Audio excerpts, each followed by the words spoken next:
Bueno, yo pienso que es bueno como iniciar. Ahí voy aceptando a los que vayan ingresando. Ya comencé entonces a grabar. Bueno, lo primero es decir que es bueno recordar entonces que hay un carácter general en la ley 1437, la ley que estamos estudiando. Recordemos que tiene una cantidad de aspectos generales que a falta de norma especial y concreta en procedimientos administrativos se va a tomar esta ley para llevar a cabo, digamos, esas actuaciones. Podemos pasar entonces de una vez a hablar de qué tal, por ejemplo, de un asunto que vi que se estaba presentando mucho inconveniente con respecto a las formas de manifestación de la administración. No sé si todos lo recuerdan, alguien nos lo quiere decir para que vayamos dándole un recorderizo a los aspectos generales. ¿Cuál blanco? No, menciónalo a ver si para que todos recordemos y de pronto podemos empezar Uno a es el luchar. acto administrativo. Yo me acordé más. Sí, Juan, entonces empezamos con acto administrativo. Tenemos la omisión administrativa, el hecho administrativo, la operación administrativa y el contrato estatal. Listo. Por ahí hay uno que se le llama en la doctrina una actuación de la administración, pero no nos interesa porque en última la administración ahí no se está manifestando frente a sus ciudadanos, sino que está haciendo unos meros actos operativos dentro de la administración. Entonces, hecho administrativo, omisión administrativa, operación administrativa y contrato estatal. Son las formas de manifestarse de la administración, no tiene más. Listo. Es bueno recordar eso porque uno a veces se enreda y resulta que son nada más esas pequeñas cositas. ¿Me puede repetir eso que me acabo de unir? Entonces no entendí, apenas me acabo de unir. Tenemos las operaciones administrativas, los hechos administrativos, las omisiones administrativas, el acto administrativo, la contratación estatal y una que por acá comparte el compañero Diego que se me pasaba, importante también, que es las vías de hecho, ¿cierto?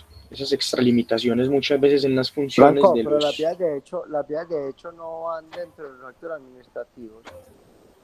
No, es diferente, es diferente. Pero por el momento dejemos que sean esas, ¿cierto?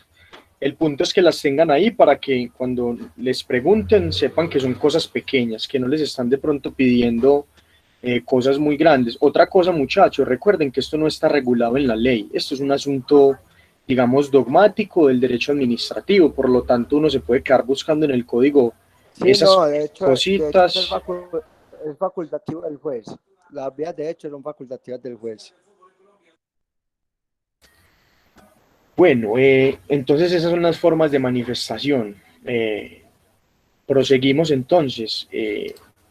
Creo que continuando con eso, podemos decir que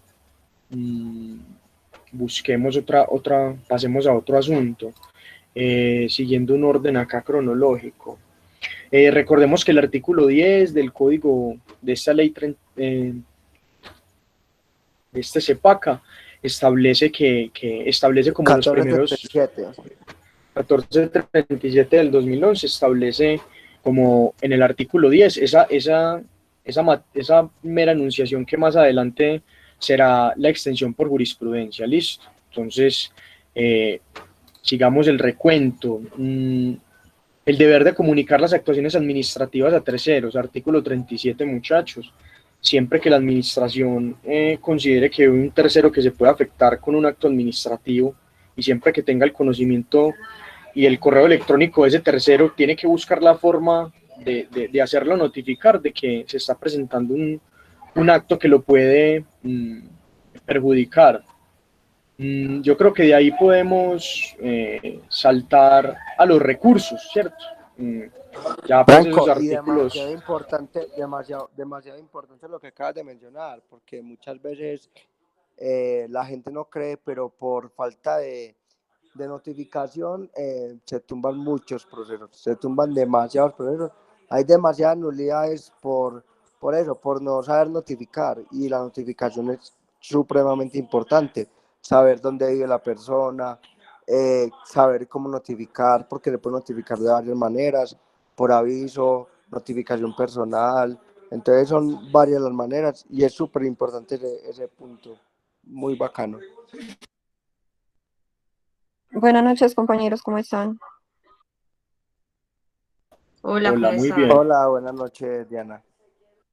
Qué bueno, me alegra, gracias a Dios. Bueno, entonces estábamos hablando de unos aspectos generales, muchachos, del CEPACA, los primeros artículos, haciendo unas menciones generales. Yo creo que de los temas vistos y, digamos, de trascendencia para esta materia, pasemos entonces a los recursos, que fue como el primer tema que el profesor nos volvió a explicar. Están consagrados en el artículo 74.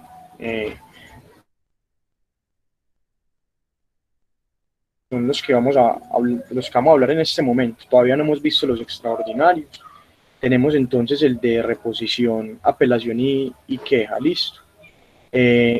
Recordemos que son dos recursos que se van a interponer dentro de los 10 días siguientes a la notificación del acto administrativo, ¿cierto? Tiene entonces el ciudadano 10 días para interponerlos. Recordemos que se interponen frente al mismo que dictó la decisión y él es el que va a considerar entonces si revoca, si confirma, si adiciona esa petición que hace el ciudadano y por ahí derecho dará pues dará lo pertinente frente al recurso de apelación. Aquí sé que muchas personas también de pronto suelen enredarse con eso, nos enredamos para hablar de que todos tenemos algunas dificultades con este tema teórico de los recursos ordinarios, pero no sé si alguien tiene una duda, lo intentaré explicar de manera, digamos, muy práctica. Cualquier ejemplo así hipotético, resulta que a mí entonces una entidad a la cual yo le levanto un derecho de petición, pues me niega, digamos, esa petición, me dice que no, que la rechaza, que no, pues no está de acuerdo con eso y me niega lo que yo le estoy pidiendo, que por favor se me reconozcan esa petición. Entonces, la ley tiene unos recursos que son los recursos de la vía administrativa, ¿cierto? Entiendas esos recursos, los de la vía a la administración, en sentido general, a las entidades como tal del Estado. Entonces, lo que yo voy a hacer es que cuando a mí me nieguen eso, me nieguen lo que yo estoy solicitando, la ley me está permitiendo a mí que yo utilice dos recursos, el de reposición, muchachos, que es un recurso que yo le voy a interponer a esa persona directamente y le voy a decir, hombre, revoca, adiciona, cambia esto que dijiste, mira a ver si puedes cambiar esa negación que me hiciste. Entonces él va a decir, sí, no, bueno, no, lo acepto, no revoco, me mantengo en la decisión, ¿cierto? Es básicamente eso.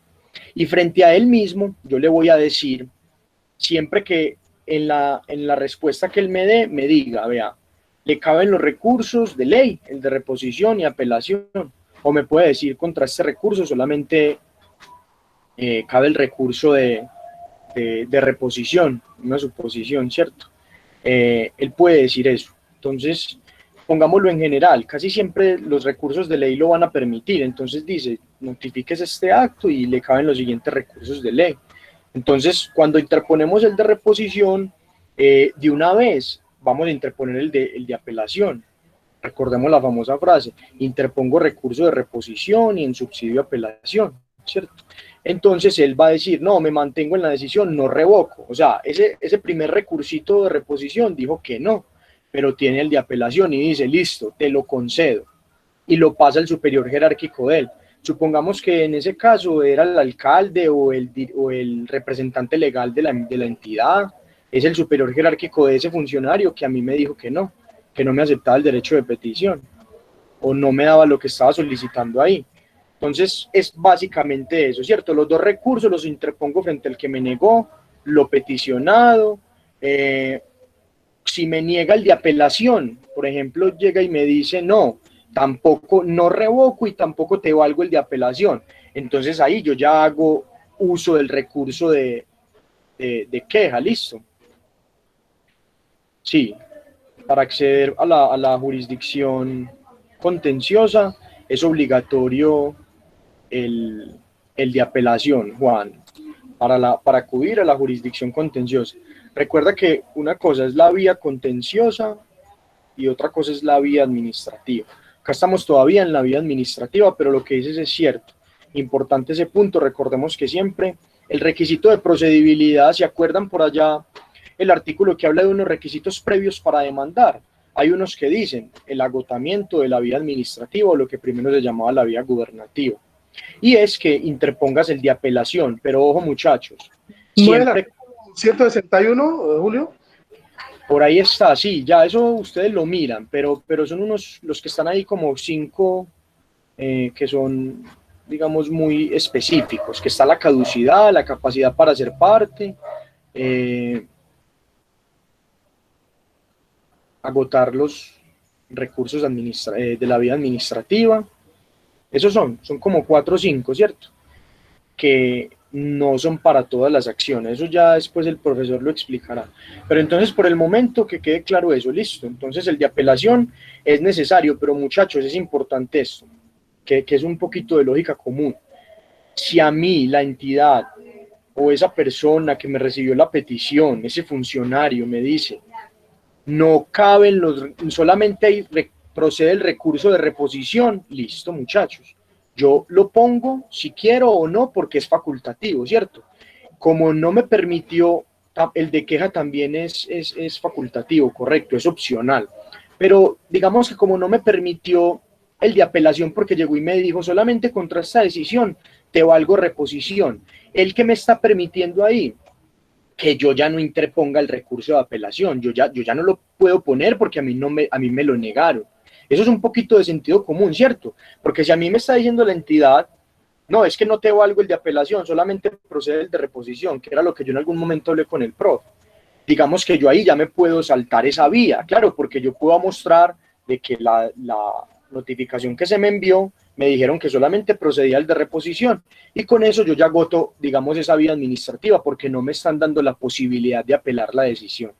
Correcto, entonces cuando procedan los recursos de ley, el de reposición y apelación, solamente pensemos en algo, vamos a interponer siempre el de apelación para agotar lo que se llama la vía administrativa, los recursos de la vía administrativa. Entonces hasta ahí claro eso, listo. ¿Alguna pregunta ahí de pronto? ¿O alguien no entendió y vuelvo y lo explico de la mejor manera? Me dice, para avanzar. No, para mí quedó correcto, Julio, así como lo explicaste tal cual. Julio, vení, yo tengo una pregunta en lo que vos me estabas diciendo, que eran dos partes, la vía administrativa y la otra vía jurisdicción contenciosa. ¿Me los vas a explicar como la diferencia? Sí, Juan, claro, Juan, mira, a ver, tenemos que separar dos cosas, dos aspectos muy importantes. Cuando nosotros hablamos de administración, nosotros estamos hablando de unas delegaciones que vienen desde el aparato ejecutivo para que entidades del Estado nos brinden a nosotros todos esos asuntos públicos.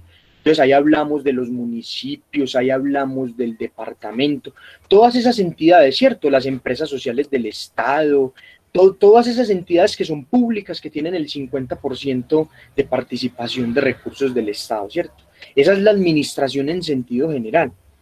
Pero recordá que para poder, digamos, yo llegar a demandar algo con lo que yo no estoy de acuerdo respecto a esas entidades, a mí me tienen que abrir otra vía, que es la vía jurisdiccional, que es todo la contenciosa, correcto, la vía contenciosa.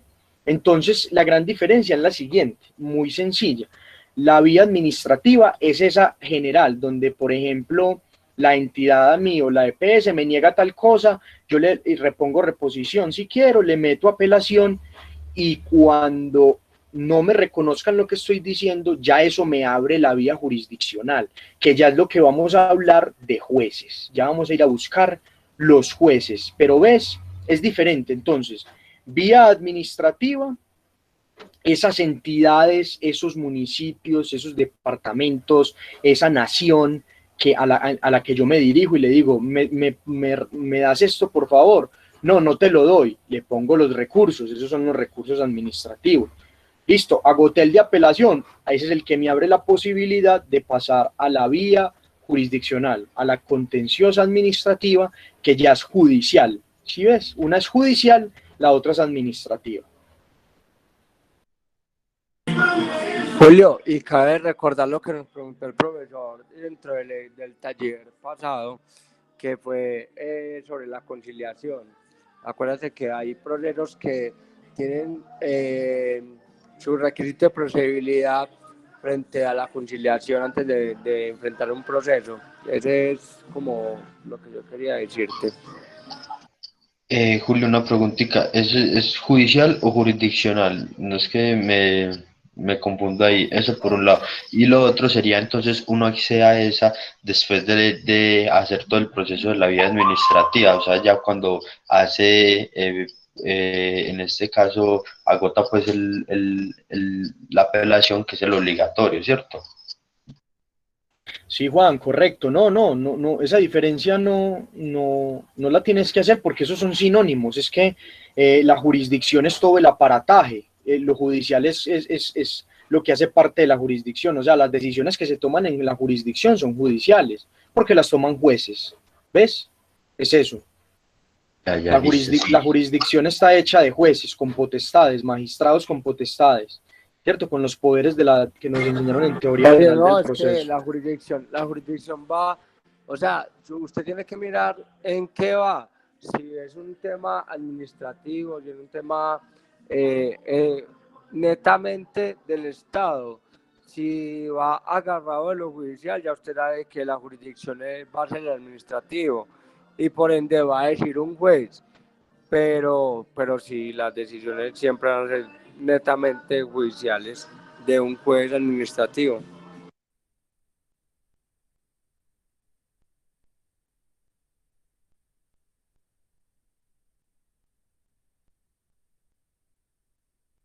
Listo, muchachos. Listo, todos claros. ¿Alguna pregunta por ahí? Los que están calladitos, ¿todo bien? Pues ese silencio es bien o me dicen cualquier cosa, listo. Julio, hola. Entonces, como Hola, para... Carlos. Bien.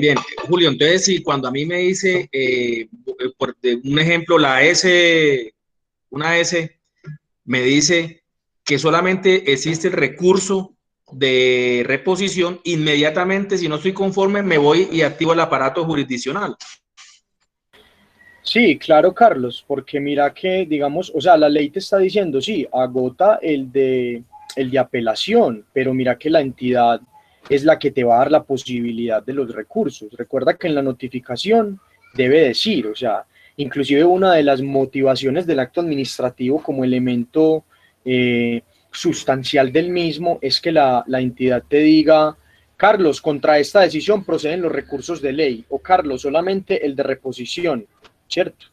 O contra esta decisión no proceden recursos. Puede que un funcionario de esos, ¿cierto? De mala gana lo pueda hacer también. Inclusive le dicta cuántos días tiene para interponer dichos recursos. En el mismo acto, sí, correcto, que están enunciando le dicen cuántos días tiene. Carlos, entonces para responderte pues así como en general es eso, ¿cierto? Vos con esa prueba que tenés ahí, así, su señoría, en los anexos, por ejemplo, de la demanda inclusive, vos vas a poner ahí eso, ¿cierto? Móstrame, porque el juez lo primero que va a hacer es eso, los requisitos previos de procedibilidad, y vos vas a anexar a tu demanda eso, ahí está la prueba de que el funcionario dijo que no que le cabían recursos a esto, que solamente el de reposición, por lo tanto, ¿cómo voy a interponer el de apelación? Entonces es eso, ¿cierto? Yo creo que podemos avanzar, avancemos con otro tema, el tema del silencio administrativo, muchachos, recordemos, hay un silencio administrativo que por lo general, la regla general es que hay un silencio administrativo que es negativo, ¿cierto? Ese es un silencio que es generalizado. Casi todos los silencios administrativos en derechos de petición son de 3 meses, ¿cierto? Son de 3 meses, si no responde la entidad en esos derechos de petición, entonces entenderá que eso es negado, ¿cierto? Cuando hayan otros lapsos que diga la ley lo que tenga la entidad para responder, ahí mismo la ley dice que cuando la entidad, cuando digamos en ese procedimiento, sean más de 3 meses, una vez que pase el mes de cuando debió haber respondido, por ejemplo, en 4 meses se le da respuesta a esto, de acuerdo a una cosa especial, hay un procedimiento, a ese derecho de petición. Entonces vos vas a esperar un mes, cuando corran esos 4 que debieron haberte dado la respuesta, y ahí sí es que vas a, ¿cierto?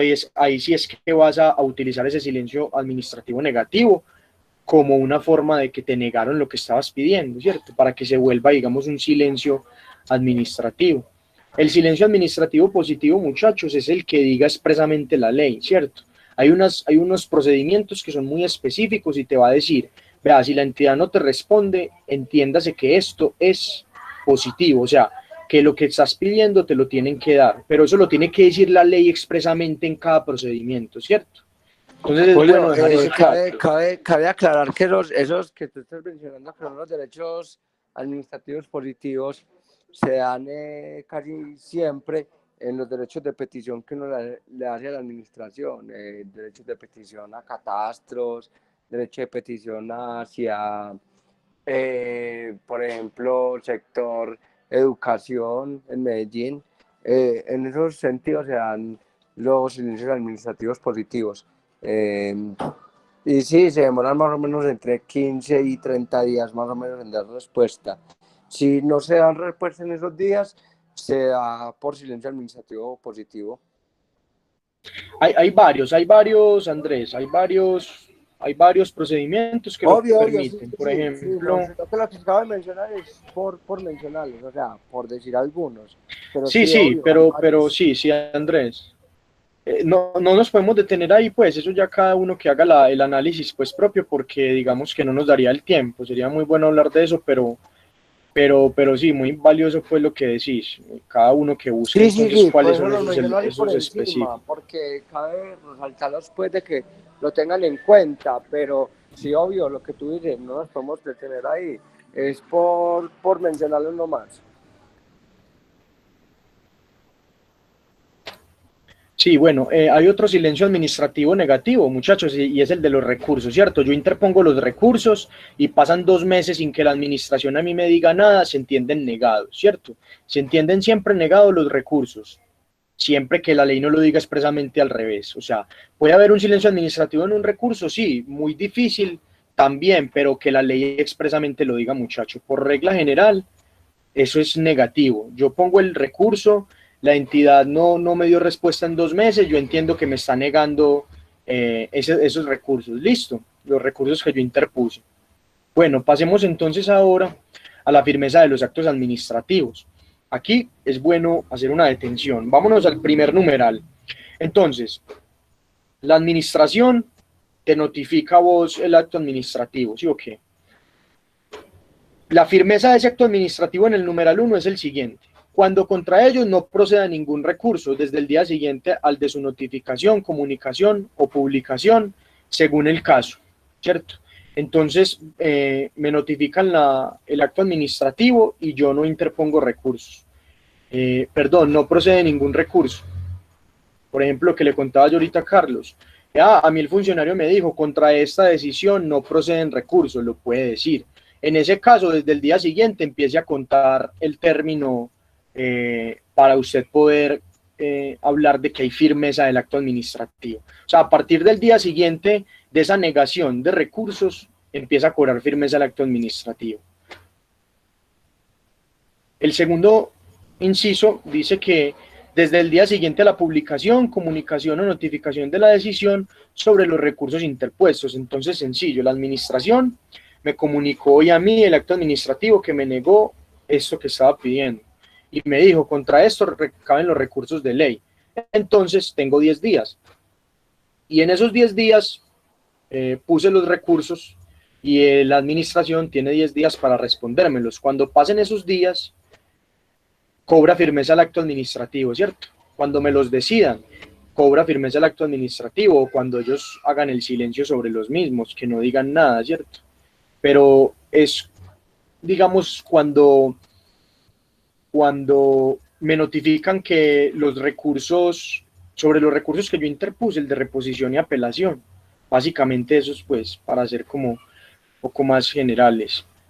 Desde el día siguiente de esa notificación, me dicen, no cabe, perdón, estos recursos no caben los recursos, entonces pasan 10 días, y bueno, y al día siguiente de esos 10 días, cobra firmeza el acto administrativo. El inciso tercero dice que desde el día siguiente al del vencimiento del término para interponer los recursos, si estos no fueren interpuestos o si hubiera renunciado expresamente a ellos. Aquí, muchachos, es esperar los 10 días, ¿cierto? Pasaron los 10 días y yo no interpuse recursos, cobra firmeza el acto administrativo porque pasaron esos 10 días, o porque renuncié expresamente a ellos, ahí igual tengo que esperar los 10 días, ¿cierto? Yo puedo en la notificación decir, no, yo no hago uso de estos recursos, igual hay que esperar los 10 días para poder ¿cierto? Para poder hablar que al día siguiente va a cobrar firmeza el acto administrativo. El cuarto dice, desde el día siguiente al de la notificación de la aceptación del desistimiento de los recursos. Aquí, por ejemplo, el profesor nos explicaba que vos podés desistir de los recursos, ¿cierto? Pero que vos debes comunicar eso digamos, en el acto que te dicen, te negamos esto, vos debes decir que desistís de los recursos, y la administración va a tomar la decisión de si acepta o no ese desistimiento, porque pueden haber cosas de interés general que puedan afectar a otros particulares o a otras personas. Entonces la administración, inclusive de oficio, puede continuar, digamos, con la actuación. Entonces es como a eso por lo que vos debes esperar que te digan si sí o no aceptan el desistimiento. Hoy llegó la notificación y me dicen, sí, aceptamos su desistimiento, a partir del día siguiente cobra firmeza el acto administrativo. Y el quinto, desde el día siguiente al de la protocolización a que alude el artículo 85 para el silencio administrativo positivo. Entonces, pues sí es el tema de la protocolización, lo que explicaba el profe. Al día siguiente de eso, de que se dé el silencio administrativo y que yo protocolice pues como tal ese silencio con esa formalidad que exige ese artículo 85, al día siguiente cobra firmeza el acto administrativo, listo. La pérdida de ejecutoriedad del acto administrativo, que es el artículo 91. Dice, salvo norma expresa en contrario, los actos administrativos en firme serán obligatorios mientras no hayan sido anulados por la jurisdicción de lo contencioso administrativo. Esto quiere decir que la única persona facultada para anular un acto administrativo es un juez de la República, ¿cierto? Perderán obligatoriedad y por lo tanto no podrán ser ejecutados en los siguientes casos. El primero dice, cuando sean suspendidos provisionalmente sus efectos por la jurisdicción de lo contencioso administrativo. Yo he compartido sentencias y no sé, los que han tenido la oportunidad de leerlas se han dado cuenta que usted, dentro de las medidas cautelares, usted puede solicitarle al juez que por favor le suspenda ese acto administrativo. Eso es una medida cautelar que aplica frente a la jurisdicción contenciosa administrativa. Cuando pase eso y el juez efectivamente diga sí, le concedo esa medida cautelar, ese acto administrativo se suspende, ¿cierto? Ha perdido su fuerza ejecutoria por el momento porque ha quedado suspendido. Entonces a eso es a lo que hace referencia. Segundo, cuando desaparezcan son fundamentos de hecho o de derecho. Sencillo, el decreto presidencial que declaró el estado de pandemia, cuando esto pase, ese decreto va a perder sus fundamentos de hecho y de derecho. De hecho porque, bueno, en ese caso son más de hecho, ¿cierto? Porque, digamos, la pandemia ya fue superada, entonces ese decreto ya nadie me puede decir a mí que me van a multar porque estoy propagando una pandemia, por ejemplo, la policía, o porque estoy violando una medida sanitaria. No, porque los fundamentos de hecho de ese acto administrativo o para lo que fue creado fenecieron con la superación del virus, ¿cierto? Y los fundamentos de derecho es que se establezca de pronto algo normativo con respecto al acto administrativo, ¿cierto? Se declare algo que tenga que ver con un elemento de derecho y que ya, digamos, ese elemento de derecho perdió su vigencia, ya no es importante, entonces digamos que ahí pierde también la fuerza ejecutoria.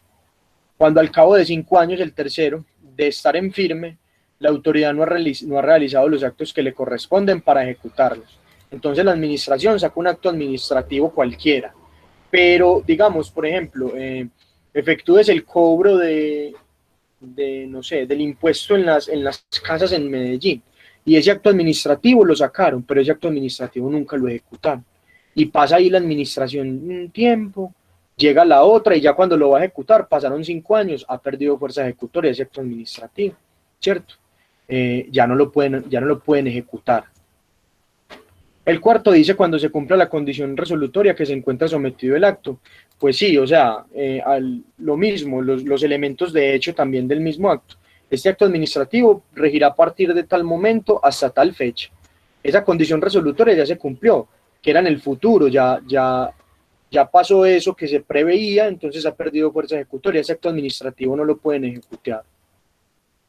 Y cuando pierdan vigencia.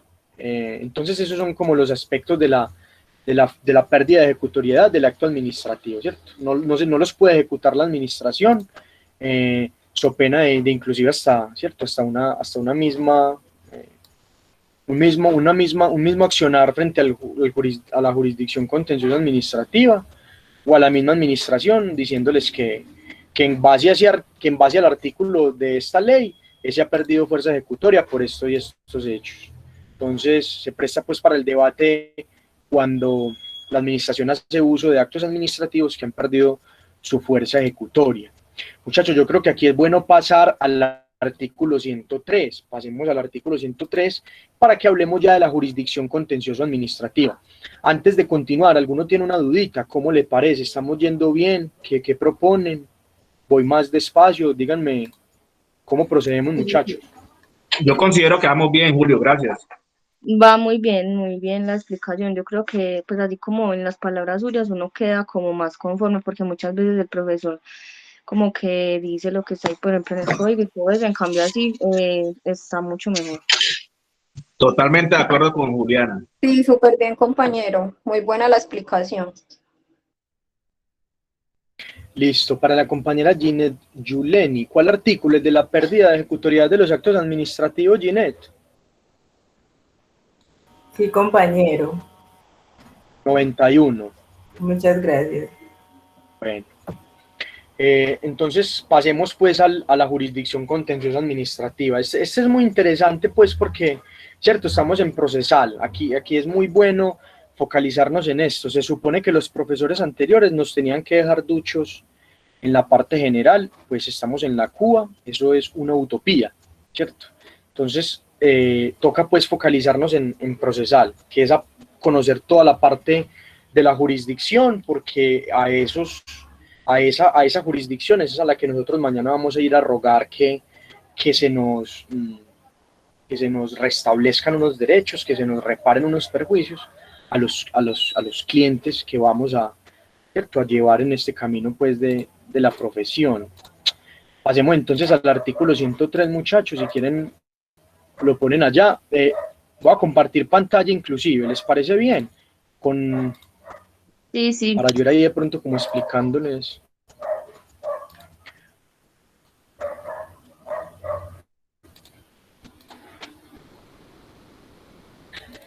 Me dicen si se ve. Todavía no. Ya en este momento. Bueno, aquí ya estoy en la ley. Empecemos entonces desde el 104, listo. El 103 es el objeto y principios, que es una parte como teórico-dogmática ahí.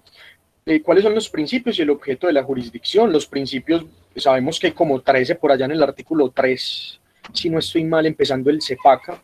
Esos principios pasan, por supuesto, que a la parte especial de lo que es la jurisdicción contencioso-administrativa.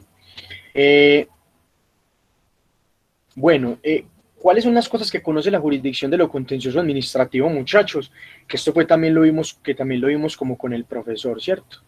Entonces dice, vea, la jurisdicción de lo contencioso administrativo está instituida para conocer, además de lo dispuesto en la Constitución y la ley, Constitución Política, perdón, y de leyes especiales, o sea, me está diciendo que estos asuntos que nos van a mostrar aquí son meramente enunciativos, porque puede pasar que la Constitución o una ley especial le diga a la jurisdicción de lo contencioso administrativo, encárguese de esto, ¿cierto?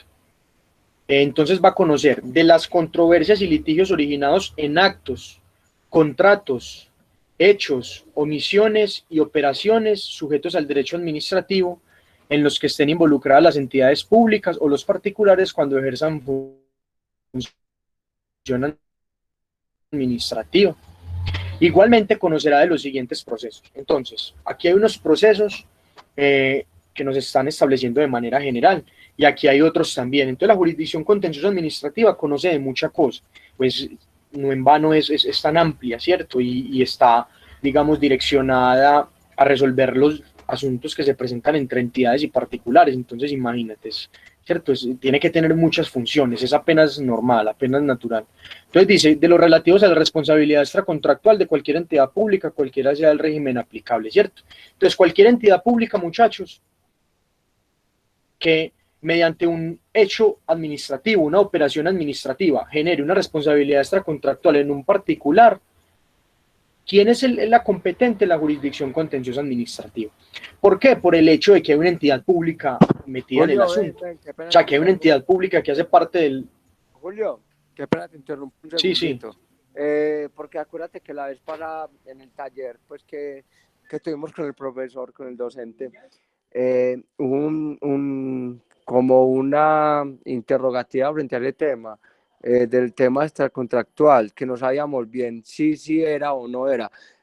Vos, por ejemplo, me puedes decir en estos momentos si el tema que estamos viendo en el taller, si era extracontractual. O sea, a mí no me pareció, porque si se manejaba de manera extracontractual, nos íbamos al civil y no por el administrativo, porque nos íbamos a ir por el conductor, no por el hospital, que sería como el principal. No, vos me estás hablando, Andrés, del taller pasado. Correcto, sí, del taller que acabamos de presentar. Me estás hablando del mismo caso de ahora, caso de ahora, que estábamos hablando de la competencia. Sí, no, Andrés, yo creo que pero ven, no, eso sí es indiscutible. A ver, lo que pasa es que él es un empleado público. Recuerda que él como empleado público... Sí, obvio. Si nos fuéramos por la parte extracontractual, nos iríamos por la persona natural, no por la persona jurídica, que sería la de ese hospital. Pero, o sea, el caso no sería irse por el ente natural, sino por el ente extracontractual, que sería ¿cuál? El hospital. O sea, yo demandaría contractualmente. ¿A quién? Al hospital, no a la persona que... No, pero es que estás confundiendo teoría general civil de lo que es la responsabilidad contractual y extracontractual. Julio, lo que pasaría en ese tema sería que si nosotros nos fuéramos a demandar y estaríamos demandando extracontractualmente, nos iríamos a una parte civil. ¿Por qué? Porque es que la persona que está manejando el vehículo no es principalmente el dueño, sino que el dueño sería el Estado, que en este caso sería el hospital ese de Ituango. Pero si nos fuéramos de la manera extracontractual, estaríamos demandando como al conductor, y el conductor sería una persona civil, sería una persona natural, y ahí nos iríamos a una demanda diferente a la administrativa. No. Lo que pasa es que ese no es el caso. Pues el caso no es ese, hombre, Andrés. Él hace parte de una entidad pública, ¿cierto? Por ese mero hecho, nosotros vamos a ir a la entidad pública por responsabilidad extracontractual, como tú muy bien lo dices. Nosotros no tenemos por qué demandarlo a él absolutamente para nada. La entidad pública es la que se va a encargar en un mañana de llamarlo a él en garantía y después, mediante una acción de repetición. Exactamente, haría una acción. Sí, no, pero no nos podemos poner a divagar en eso porque... No, pero ven, Julio, lo que pasa es que, por ejemplo, en este caso, pongámoslo ya en demanda, del caso pues que nos pusieron en el taller. pongamos lo que es la S de Ituango y toda la vuelta, que ya sabemos que es estatal, que pongamos lo que sea de circuito de Antioquia, pongamos lo que sea circuito Medellín, pero ¿qué pasaría? O sea, iríamos al caso de que el ente en este momento, o sea, estaríamos demandando a quién. Primero que todo, a la ESE Hospital Ituango. Segundo, estaríamos demandando como garantía, llamaríamos al Ministerio de Salud.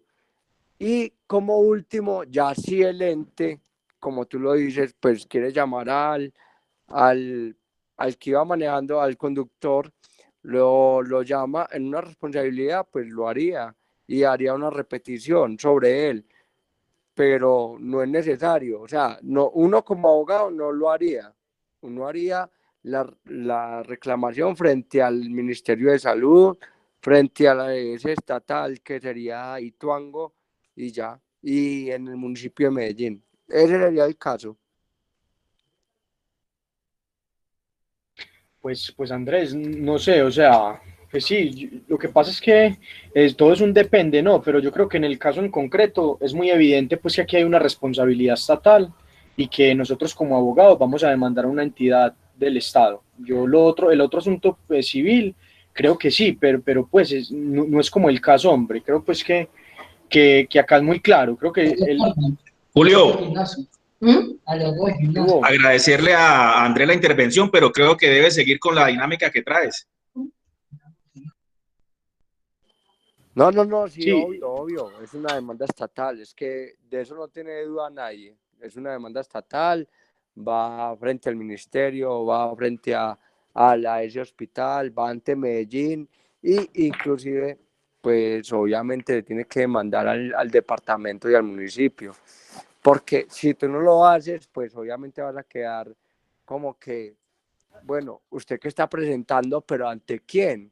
Entonces ese sería el caso, pero no. Pero lo que tú dices es cierto, obvio. Tendría que ser frente al ente estatal.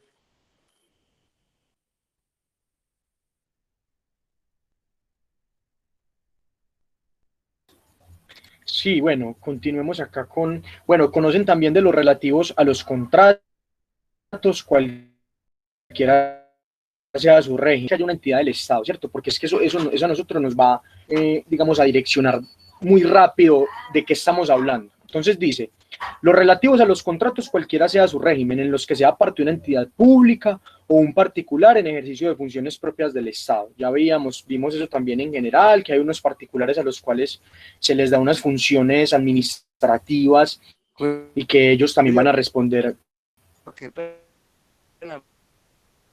por la entidad, porque están cumpliendo una función administrativa. Me repite la pregunta. ¿Cuál pregunta, Andrés?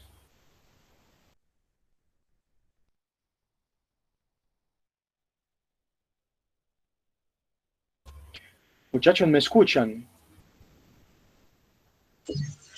Sí, Julio, sí, te escucha. Andrés, no sé de qué pregunta me hablas, yo no he hecho preguntas, o de pronto te confundiste. Bueno, continuemos. Entonces, muchachos, es eso, ¿cierto? Mira que va a conocer de los relativos a los contratos. Aquí estamos hablando de contratación estatal.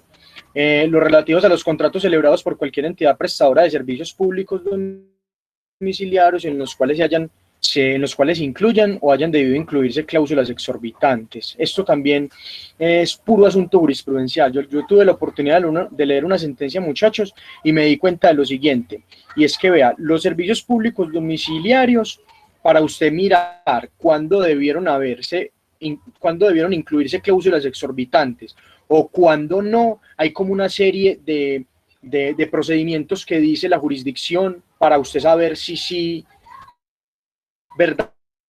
verdaderamente esto lo tenía que conocer la jurisdicción contenciosa administrativa, porque de lo contrario no lo va a conocer. Pero esto pues es un asunto que eso ya como a cada uno que vaya y lo mire, cuáles son los pasitos, cuáles son los permisos o qué es lo que debe pasar para que, digamos, la jurisdicción contenciosa conozca esto. Pero más que eso, es usted poder establecer o concluir cuando una entidad prestadora de servicios públicos domiciliarios debió haber incluido las famosas cláusulas exorbitantes, ¿cierto? Lo que es la caducidad, la terminación unilateral del contrato, todas esas facultades que tiene el contratante en la contratación estatal, porque es el Estado para actuar de juez, es eso. La cuarta dice, los relativos a la relación legal y reglamentaria entre los servidores públicos y el Estado, congresistas, representante a la Cámara, etcétera, todas esas personas con el Estado y la seguridad social de los mismos, cuando dicho régimen esté administrado por una persona de derecho público, ¿cierto? Que por lo general va a estar administrado por una persona de derecho público, porque si no lo está, recordemos que ahí ya pasaríamos a una vía ordinaria, a una vía civil, porque la entidad es lo que me está marcando el derrotero acá. Miremos la entidad, miremos el particular, ¿está cumpliendo funciones administrativas o no está cumpliendo? Porque si está cumpliendo funciones administrativas es un apéndice del Estado, es como una especie de hijito, él está respondiendo por el Estado, por ende va a conocer la jurisdicción contenciosa, ¿cierto? Es básicamente eso. Los que se originen en actos políticos o de gobierno, los ejecutivos derivados de las condenas impuestas y las conciliaciones aprobadas por esta jurisdicción, etcétera, los recursos extraordinarios con laudos arbitrales frente a los tribunales de arbitramiento, un árbitro toma una decisión, no está ajustada a derecho, puedes interponer un recurso extraordinario contra ese laudo arbitral. Ellos profieren laudos arbitrales. Bueno, las excepciones, muchachos, son las del 105, son 4 nada más, ¿cierto? Son taxativas, por lo que veo son taxativas. Entonces, mira que anteriormente las teníamos enunciativas. Hay muchas funciones que conoce la jurisdicción contenciosa administrativa, pero hay unas en específico y de manera taxativa de las cuales no va a conocer la jurisdicción contenciosa administrativa porque entiende que esto no le compete. Y entonces, miremos por ejemplo esta, que compartió una sentencia en su momento también de la primera. Las controversias relativas a la responsabilidad extracontractual y a los contratos celebrados por entidades públicas. Aquí hay una entidad pública, sí, pero que tienen el carácter de instituciones financieras, aseguradoras, intermediarios de seguros o intermediarios de valores vigilados por la superintendencia financiera. Cuando esos asuntos correspondan al giro ordinario de los negocios de dichas entidades, incluyendo los procesos ejecutivos, ¿cierto? Entonces la jurisdicción lo que está diciendo aquí es lo siguiente, vea, sí, es una entidad pública, muy bien, pero es financiera, segundo punto, entonces, es pública, por ahí por ese lado vamos bien, pero ¿qué es lo que pasa? Si es una institución financiera, una aseguradora, o intermediarios de seguros, o intermediarios de valores vigilados por la superintendencia financiera, y que digamos esos negocios que hacen esas instituciones correspondan al giro ordinario de los negocios de dichas entidades, esos préstamos para su propio mantenimiento, esas multas que cobran, etcétera, eso no lo va a conocer la jurisdicción contenciosa administrativa, porque lo que dijeron el Consejo de Estado cuando se formó, digamos, el debate para crear esta ley fue eso: saquemos esas entidades porque ellas las va a conocer, es la jurisdicción civil. La jurisdicción ordinaria se va a encargar de esos asuntos, de esas entidades financieras, ¿cierto? Que también es un tema complejo y debatible y que cada uno tendría pronto que, si le parece, ir a buscarlo pues a profundidad. La segunda, las decisiones proferidas por autoridades administrativas en ejercicio de funciones jurisdiccionales, sin perjuicio de las competencias en materia de recursos contra dichas decisiones atribuidas a esta jurisdicción.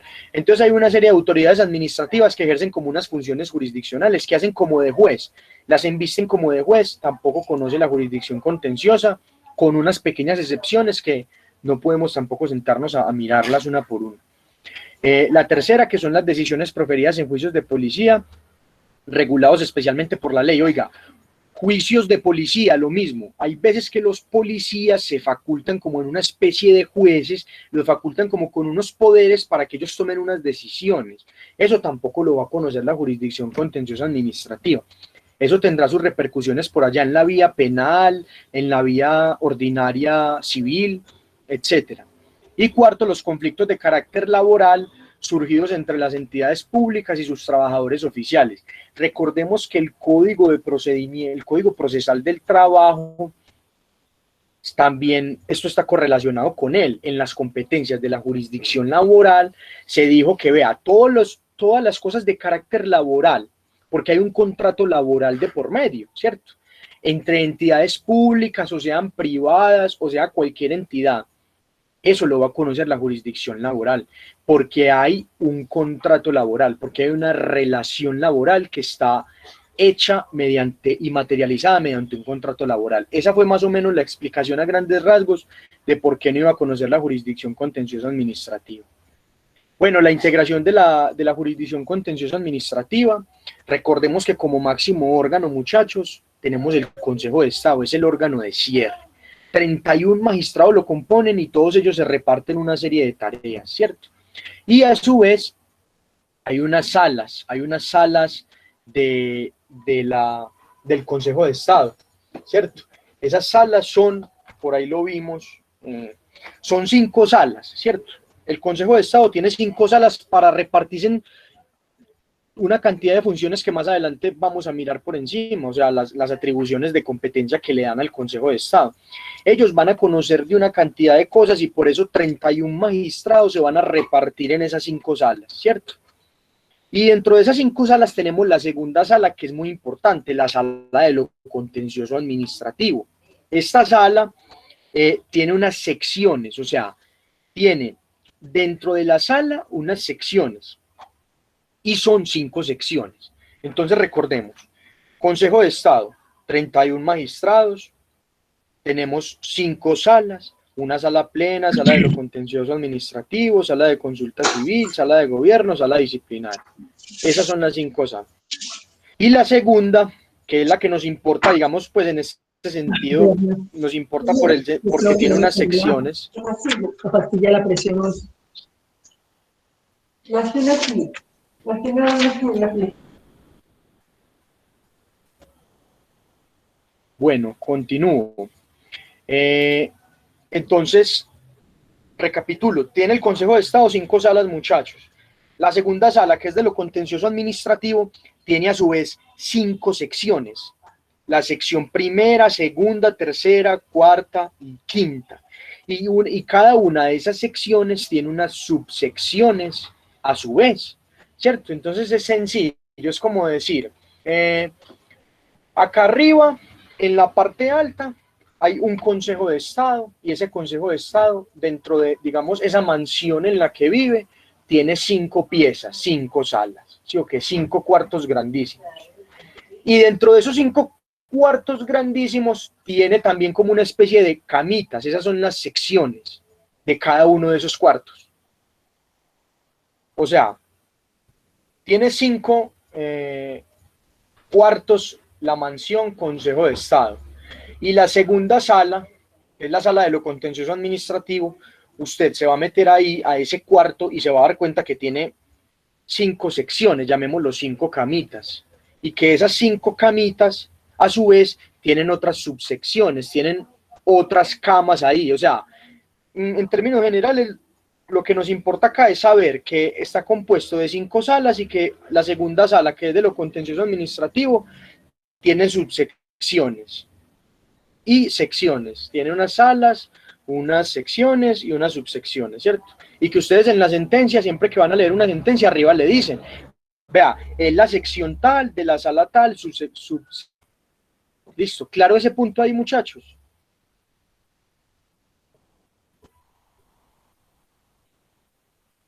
Sí, claro. ¿Sí me escuchan? Listo, Sí, bueno, sí. otra cosita importante para decir acá. Recordemos, el Consejo de Estado conoce en única instancia y conoce en segunda instancia. ¿Por qué? Alguien que me diga el por qué.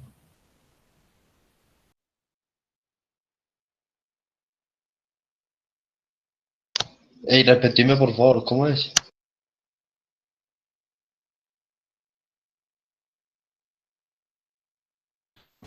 El Consejo de Estado solamente conoce en única instancia y en segunda instancia. ¿Por qué?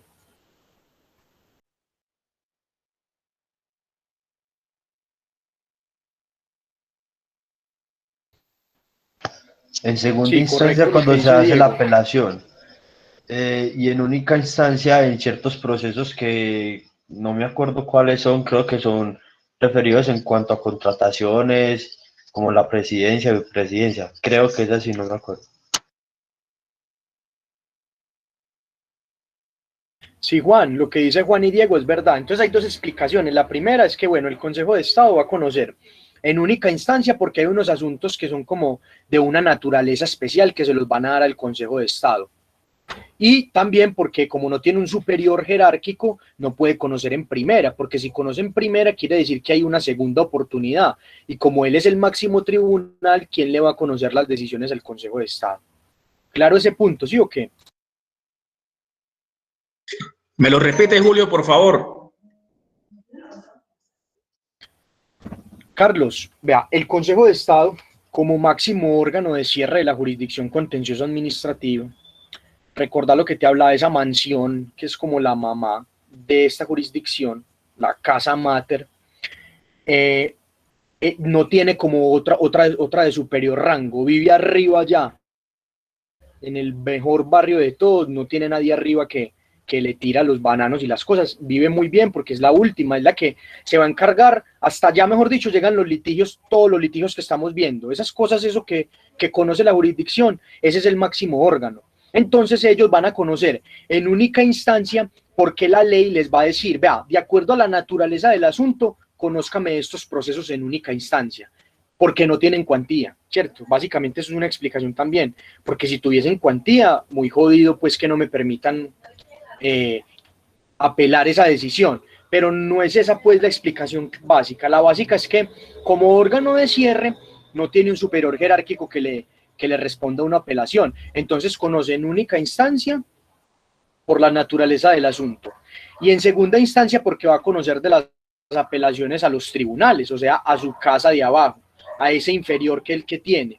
Esa es la explicación, ¿cierto? Mil gracias, sí, señor. Listo, en primera instancia no puede conocer porque nadie está arriba del Consejo de Estado, es como si fuera la máxima autoridad, nadie encima de Dios, más o menos así pues. También es importante entonces hablar con respecto a los... ¿dónde están? Bueno, los tribunales, muchachos, conocen en única, primera y segunda, ¿cierto? En única porque hay unos asuntos que la ley le dice, vea, por la naturaleza de este asunto, conózcalos. En primera conoce porque también hay unos asuntos que la ley le dice de acuerdo a la naturaleza y de acuerdo a la cuantía. Y en segunda, ¿por qué creen que conocen segunda? Por la apelación Por trabajo.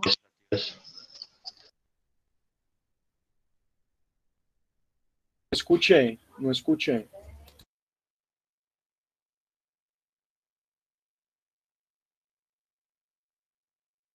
¿Por los recursos de ley o qué, Julio?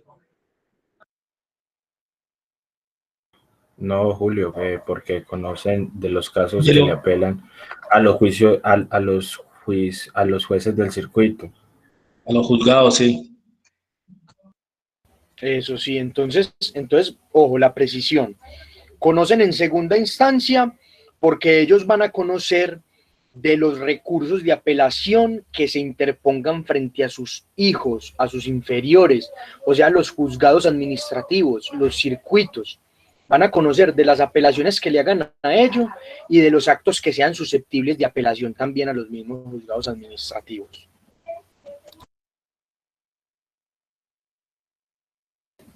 Los jueces del circuito conocen en única y en primera. En única, ¿por qué conocen en única instancia? Porque ellos tienen unas materias que también la ley le dice, vea, conozca de estos asuntos en única instancia, por la materia y también por la cuantía.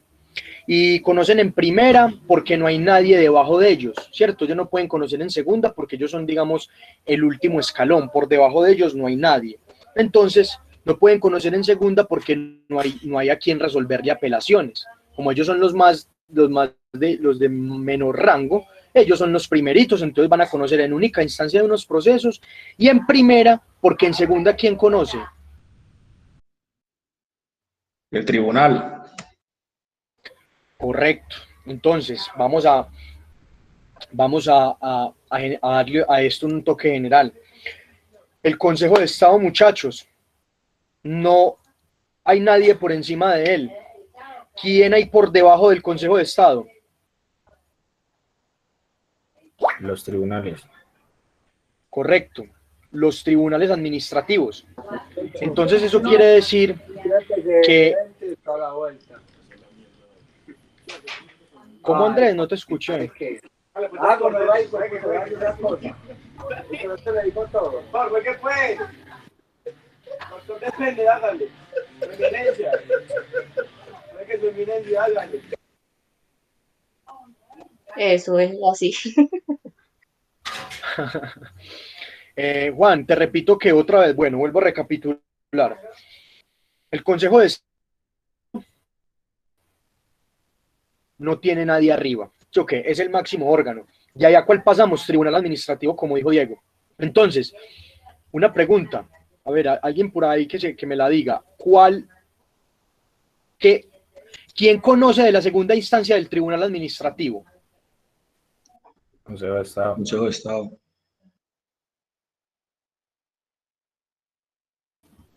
Correcto, porque es el superior jerárquico del tribunal. Eso, Juli, correcto, de eso se trata. Por eso es importante la jerarquización y más en esta jurisdicción que es tan breve, porque solamente hay un Consejo de Estado, 3. Hagamos una pirámide de 3. Arriba Consejo de Estado, en la mitad Tribunal Superior de los distritos y abajo de últimas los jueces del circuito administrativo, no como en civil, que hay una cantidad de cosas ahí que se pueden uno hasta enredar, ¿cierto? Porque hay muchos más jueces de pequeñas causas, de promiscuos, etcétera. Pues es una jurisdicción más compleja. Entonces, explicarla se hace más complejo. Esta es muy sencilla. Entonces, básicamente, el Consejo de Estado, su inferior es el tribunal y a la vez el inferior del tribunal es el del circuito.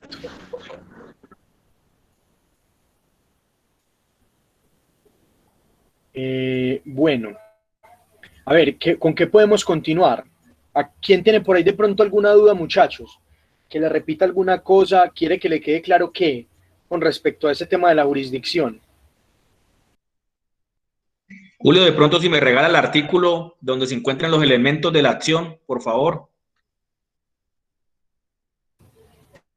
No, Carlos, recuerda que los elementos de la acción como tal es un asunto doctrinario, es un asunto dogmático, es un asunto teórico del derecho en general. O sea, lo que es el objeto, la causa, el sujeto, todo eso son teoría general de derecho, son teoría general de estas materias, ¿cierto? Entonces vos por ahí lo ves de pronto en Introducción al Derecho, lo puedes ver en Teoría General del Proceso, pero un artículo como tal que llegue y te diga, ¿estos son los elementos de la acción? No, Carlos, vos tenés que acomodarlos de acuerdo a lo que te dicen, pero entonces hagamos un ejemplo. Hagamos un ejemplo. O sea, aquí estamos aclarando dudas, aquí no estamos en clase. Vea, si no le interesa, entonces sálgase. Cada rato interrumpiendo, haciendo cosas, abriendo el micrófono y de todo. Pues a mí la verdad no me parece eso serio.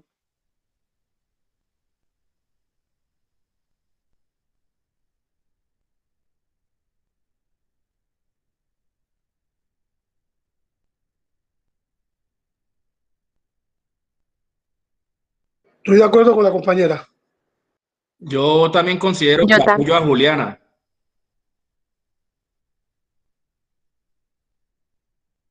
Pues yo no sé, yo pienso que es como una falta de respeto también, pues si está participando y enseguida llega y se burla de lo que yo le estoy contando, bueno. No, yo creo que el hombre está como en Yo estado espero de que ustedes licoramiento. pues estén como bien.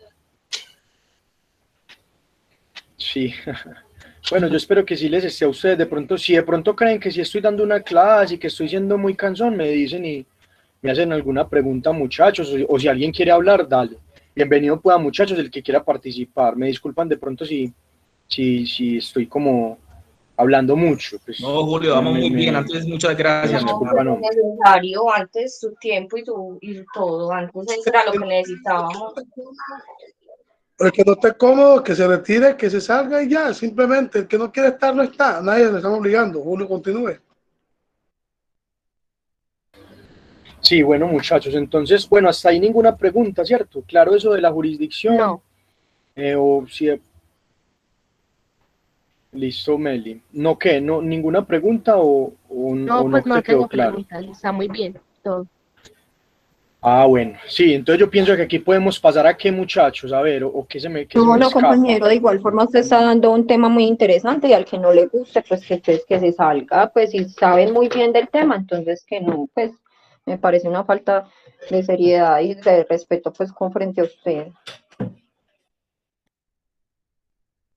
Sí, sí, bueno, no, y pues yo pensé que él estaba pues como contento porque como venía conversando y haciendo sus aportes, pensé que estaba bien, pero por lo que veo pues le molestó quizá de que yo estaba como hablando mucho. Pero bueno, yo pues también les agradezco igual como el apoyo de parte de ustedes y que estén valorando de pronto lo que estamos conversando y continuemos, sí, continuemos pues para no ponernos en esas nimiedades. Bueno, yo creo que podemos pasar, muchachos, a la jurisdicción ya de los tribunales administrativos. Vamos a mirarlos.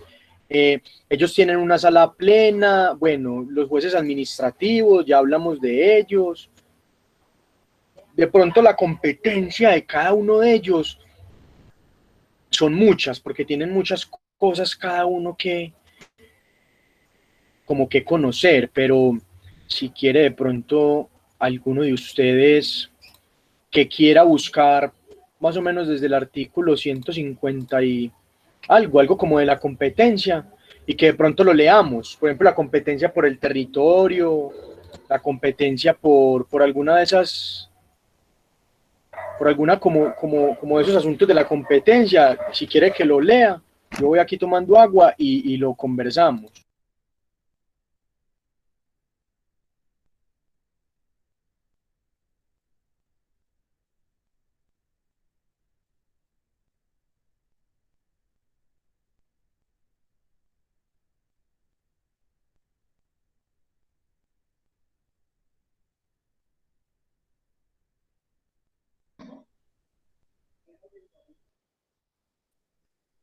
¿Cuál es? ¿Siento que? Competencia por razón del territorio, el 156. Para la determinación de Eso, leamos ese.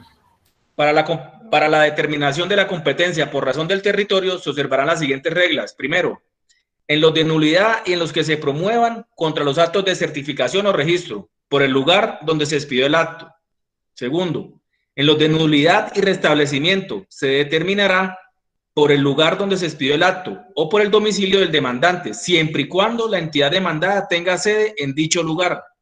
Tercero, en los asuntos de nulidad y restablecimiento de derecho de carácter laboral se determinará por el último lugar donde se presentaron o debieron presentarse los servicios.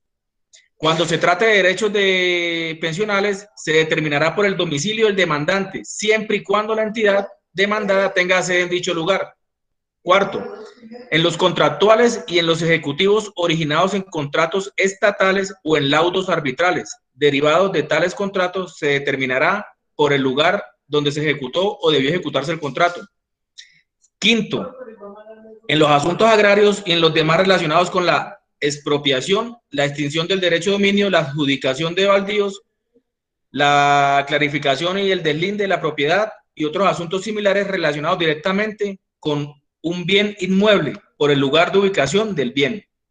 Sexto, en los de reparación directa se determinará por el lugar donde se produjeron los hechos, las omisiones o las operaciones administrativas, o por el domicilio o sede principal de la entidad demandada a elección del demandante, cuando alguno de los demandantes haya sido víctima de desplazamiento forzado de aquel lugar y así lo acredite, podrá presentar la demanda en su actual domicilio o en la sede principal de la entidad demandada a elección de la parte actora. Julio, de pronto en este artículo 6 nos podemos detener que tiene que ver con el trabajo que presentamos, el taller. De pronto nos puede explicar algo sobre eso.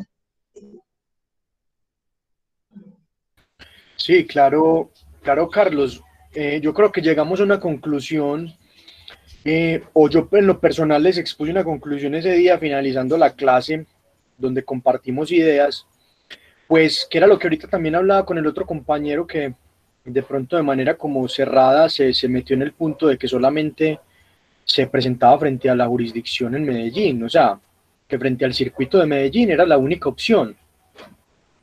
Lo que yo establezco como para hacerlo de acuerdo al trabajo anterior, claro, como es un asunto de reparación directa, dejamos establecido de que era una reparación directa porque hubo un hecho administrativo que ocasionó un daño patrimonial y moral en una familia, ¿cierto? En la esposa, en la cónyuge, sus hijos, del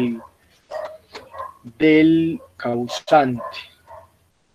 Entonces, ¿qué te puedo explicar acá? O sea, el artículo te está diciendo, vos como demandante tenés dos posibilidades, hombre. Presentala donde ocurrieron los hechos, que para el caso de nosotros es en la jurisdicción de Toledo. Pues como que en el municipio de Toledo se ocasionó el accidente, colisionó, bueno, y se mató el señor. Pero la ESI Hospital, esa entidad pública del Estado, está en Ituango. Entonces aquí nos encontramos con dos jurisdicciones. Y la ley me está diciendo, vea, usted como demandante le voy a dar estas dos oportunidades. Proponga su demanda o ponga en movimiento el aparato jurisdiccional, ya sea en Toledo, que aquí yo ya les pregunto a ustedes de acuerdo a lo anterior, pues, y a lo que vimos en esa clase, ¿se acuerdan cuál es el juez competente de Toledo? El de circuito de turbo, creo. De Medellín. Correcto, el de Medellín, Gustavo. Carlos, el acuerdo tiene a Toledo dentro de la jurisdicción de Medellín. Y entonces ahí es lo que decías tú, pero ya en Ituango. ¿Cuál es el juez competente en Ituango? Si la vamos a presentar allá. Ahí sí sería el de turbo. Sí, correcto, porque nos encontramos frente a dos jurisdicciones. Entonces, en el caso que nos planteó el profe, era para que nosotros observáramos eso. Pues yo creo que él quería que nosotros viéramos eso. Hombre, tengo dos jurisdicciones donde accionar el aparato jurisdiccional. Vamos a ver si se dan cuenta que el demandante puede elegir. Y de acuerdo a ese artículo que acabas de leer en el numeral 6, está diciendo, vean, los de reparación directa, permítale al demandante que accione en cualquiera de esos dos sitios o en la entidad de la empresa que vamos a accionar, de la entidad, perdón, en el lugar donde está ubicada o en el lugar donde sucedieron los hechos. Entonces esa es como la explicación de acuerdo al trabajo anterior.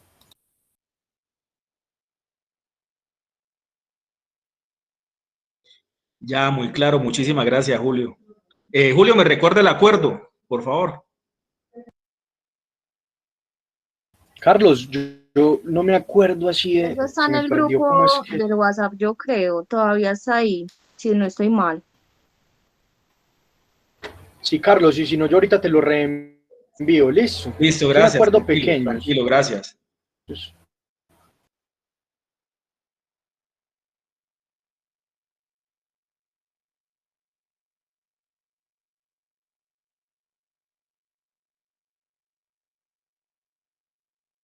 Julio. sí. Entonces, Dígame, mira, Farid. en cuanto a lo que hemos... ¿me escuchas? ¿Me escuchas? Sí, cuéntame. Bueno, yo digo que, bueno, en cuanto a lo que hemos hablado y has expresado, puede captar que, y pues en lo que tengo presente es que el Consejo de Estado conoce en única y segunda instancia, ¿correcto? ¿Cierto? El tribunal conoce en única, primera y segunda instancia. Y los jueces de circuito conocen en única y primera instancia, ¿cierto? Correcto. No, Farid. Muy bien, hasta el juez del circuito. Vuelve y dime lo que tienes anotado del juez del circuito. O sea, el Consejo de Estado conoce de única y segunda instancia.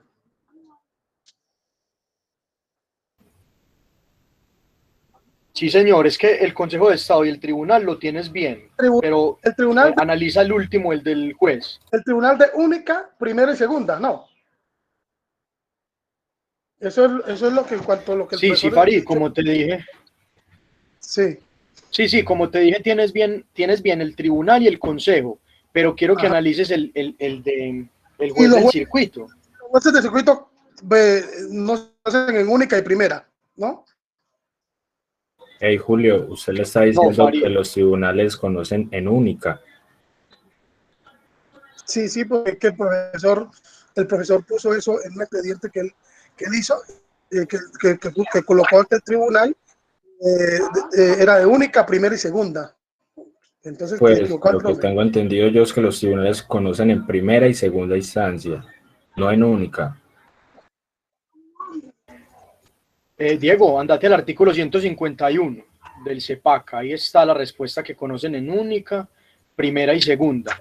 Pero Farid, bueno, te aclaro lo siguiente, muy bien el consejo y el tribunal, pero los jueces administrativos, recuerda que son los últimos en la escala, ellos no pueden conocer, ellos conocen en única y en primera instancia, en única y primera.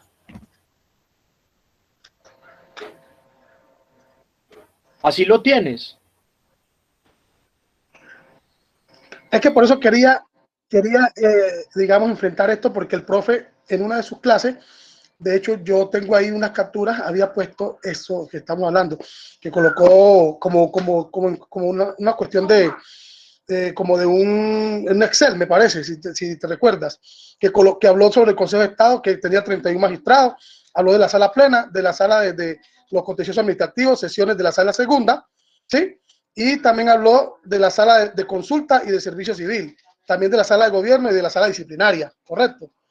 Habló que de los tribunales, que habían 3 magistrados, y habló de los jueces de circuito, de Antioquia y de Turbo, ¿correcto?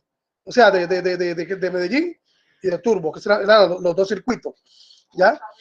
Y también que inclusive dijo que no existen jueces municipales del circuito, me parece, ¿ya? Jueces municipales administrativos, pues. Eso me parece que no existen los jueces municipales administrativos. Entonces, por esa razón me quería aclarar esto, porque él había expuesto esto en una clase donde yo tengo capturas donde él dice que el Consejo de Estado conoce en única y segunda instancia y que el tribunal escribió que única, primera y segunda, y los jueces del circuito en única y primera. Entonces, por esa razón está preguntando. Y otra cosita que te iba a pedir, Julio, que si es posible podamos hacer un grupo de las personas que deseemos por aparte, para que no se filtren cosas en el mismo grupo con el profesor, si se puede crear un grupo de las personas que quieran estar, digamos, anexo a ti, a estar haciendo esta metodología con las distintas materias que tenemos clases. Pues, es como mi concepto, no sé qué opinan los compañeros, tener un grupito creado por Julio, aparte de lo que se tenga en cuanto a con los profesores, sería más privado, ¿no?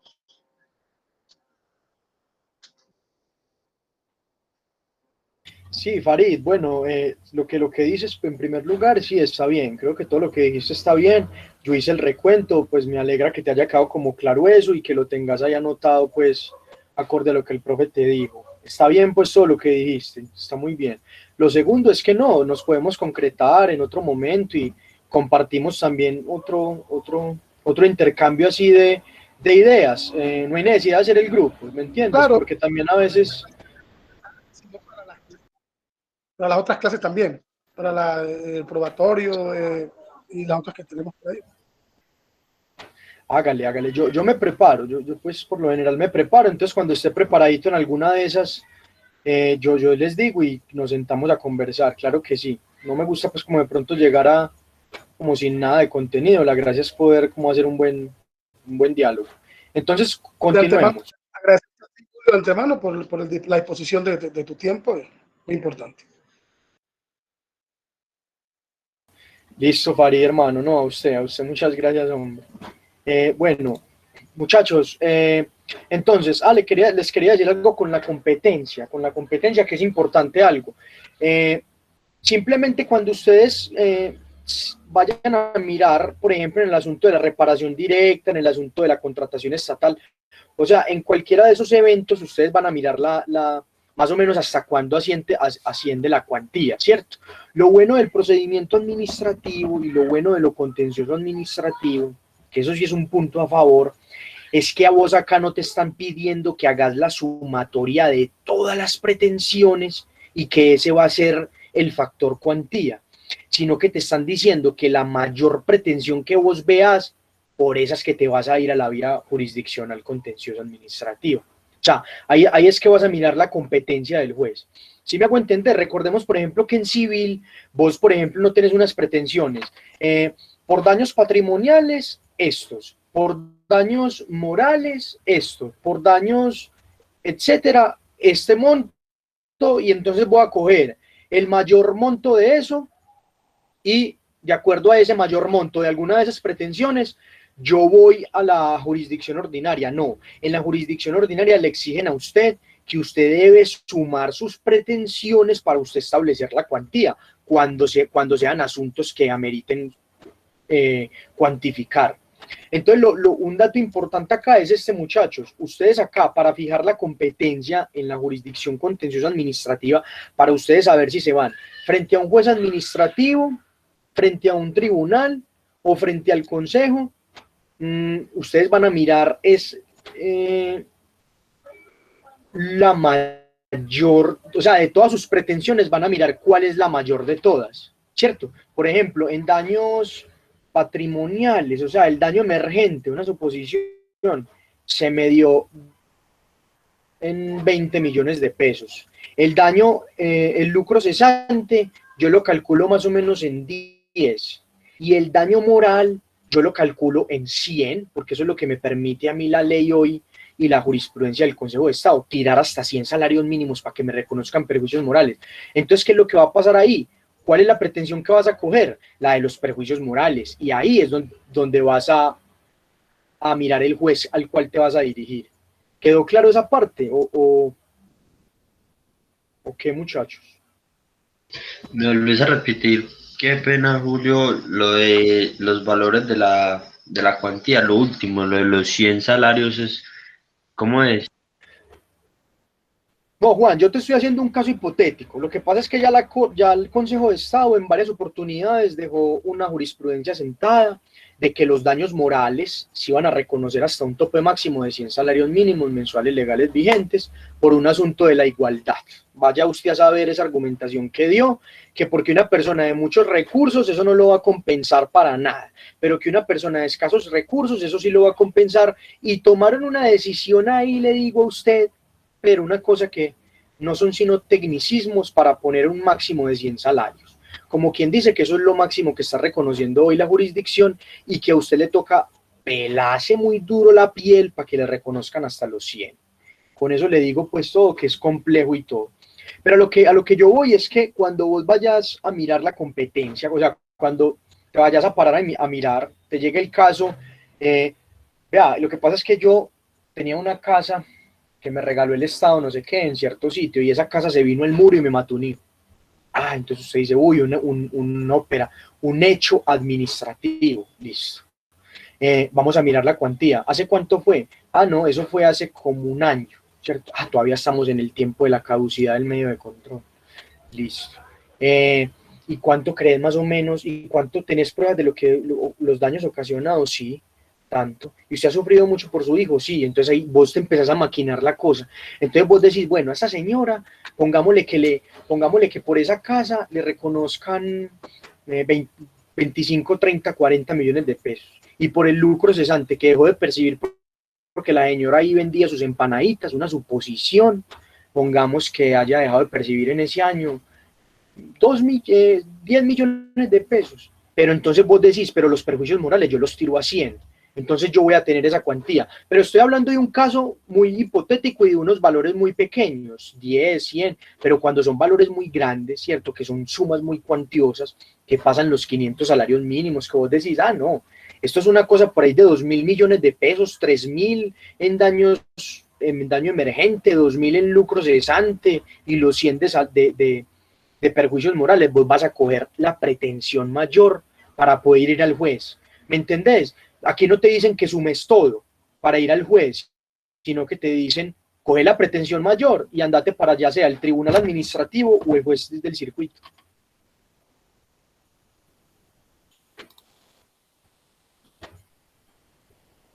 Listo, entonces es eso. Bueno, es un punto importante. El segundo, muchachos, el juez administrativo va a conocer. Presten atención a este punto. El juez administrativo en reparación directa va a conocer cuando la cuantía no exceda de 500 salarios mínimos mensuales legales vigentes. ¿Cierto? Ese es el juez competente en una reparación directa, cuando no excedan los 500 salarios mínimos. Creo que está por acá. Vamos a mirar. O sea, Julio, quiere decir que... Gustavo, déjame confirmar, Gustavo. Sí, déjame confirmar que eso está acá, eso está por acá en el artículo 150 y... Por acá está. Del 54, 154, ¿qué? Sí, donde dice pues las competencias como tal. Vamos a mirar el juez administrativo, que está más abajo. Competencia pero son de cuantía, ¿no? Julio, artículo 155, numeral 5. Eso, vea qué bien. ¿Cuánto dice? Véalo, mírelo ahí, muchachos. Artículo 155, numeral 5, vea. No, pero no, esos son los de... Esos son, perdón, los de los relativos a los contratos. Vea, olviden lo que les dije. Otra vez. Cuando usted vaya a utilizar el medio de reparación directa, usted va a ir, o sea, el juez competente, para que sea juez competente, el juez administrativo, tiene que ser que no exceda de 1000 salarios mínimos mensuales legales vigentes, para que conozca el juez administrativo en primera instancia. Y cuando eso pase de ahí, de los 1000 salarios mínimos mensuales legales vigentes, pues va a conocer el tribunal administrativo en primera instancia. ¿Listo? Listo. Cuando el medio de control es reparación directa, cuando no excedan los 500 salarios mínimos mensuales legales vigentes, conoce los 1000. Sí, yo por eso te repetí. La reparación directa la va a conocer en primera instancia el juez administrativo cuando la cuantía no exceda de 1000 salarios mínimos mensuales legales vigentes. Y cuando exceda de eso, pues conocerá al tribunal, porque es el superior jerárquico del administrativo, ¿cierto?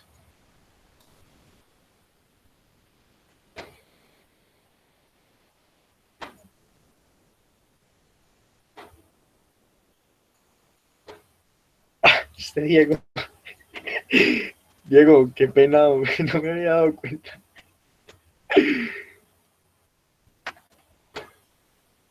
Diego Inestrosa. Bueno.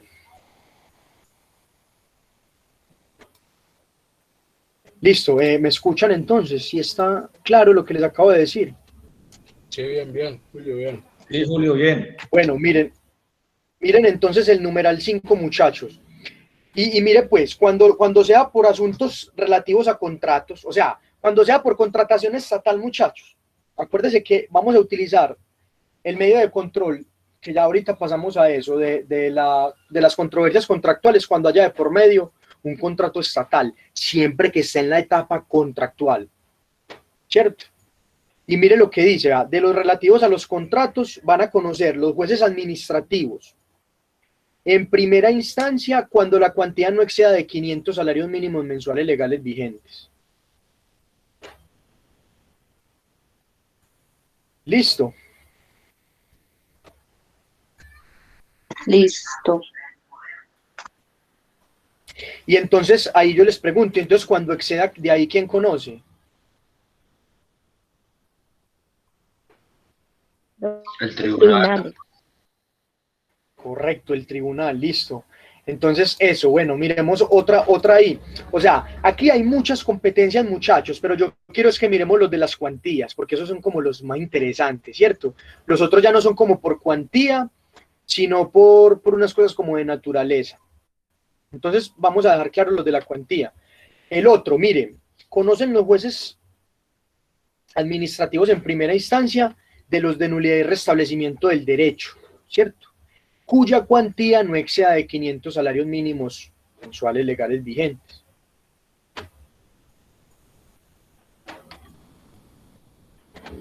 Y en segunda instancia, pues ya como bien lo saben, y cuando exceda de esa cuantía van a conocer los tribunales administrativos, listo.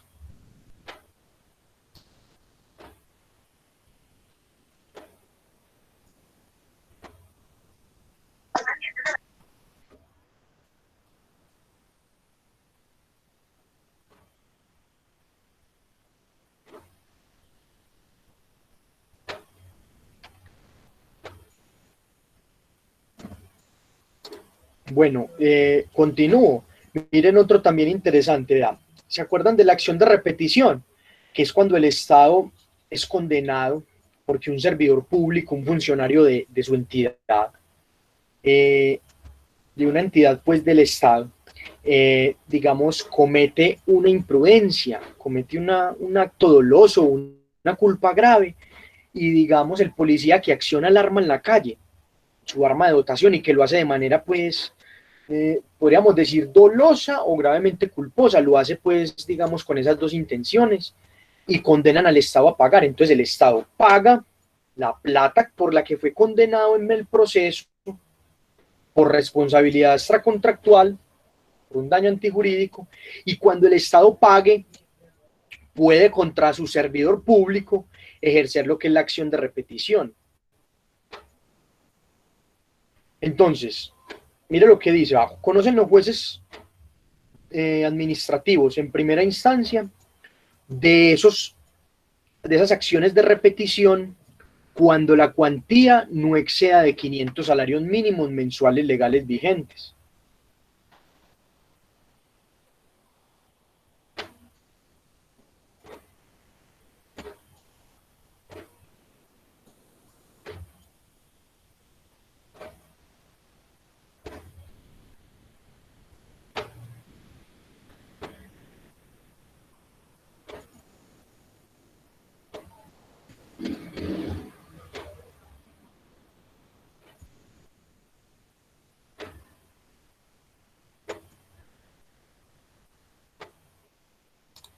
Bueno, y entonces ahí yo ya les dejo, bueno, y entonces obviamente cuando eso exceda esa cuantía van a conocer los tribunales, listo.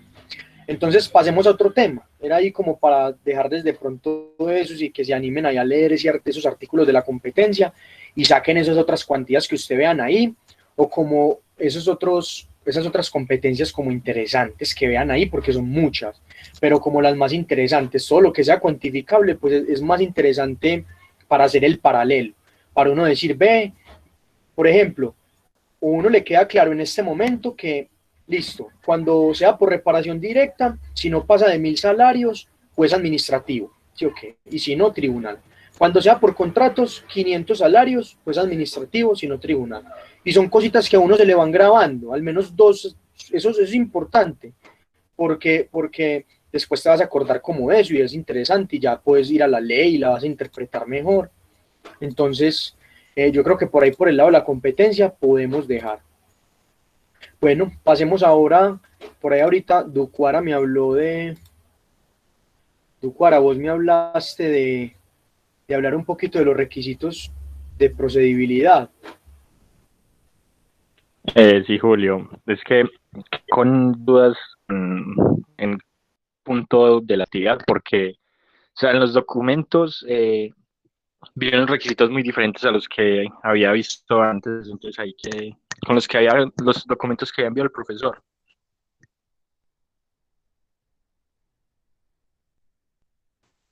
Ducuara, pero ¿cuáles otros requisitos diferentes? No sé, por ejemplo, los primeros requisitos que se hablan en el documento en este último, donde también se habla de la distribución de los tribunales y todo eso. O sea, también había estudiado esa parte y y tenía como entendido los primeros que él habla, pero después cuando él nos nombra otros que son, ya te digo cuáles son. La conciliación, la capacidad.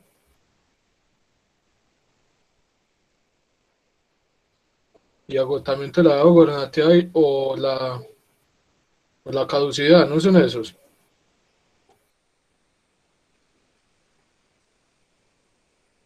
Sí, exacto, esos cuatro, esos.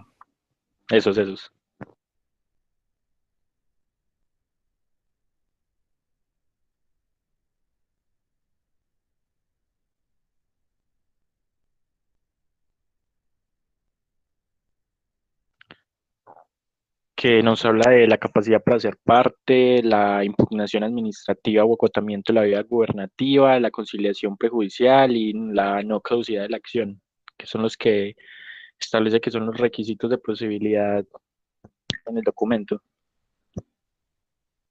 Sí, bueno, Juan, o sea, esos son unos requisitos previos antes de vos demandar.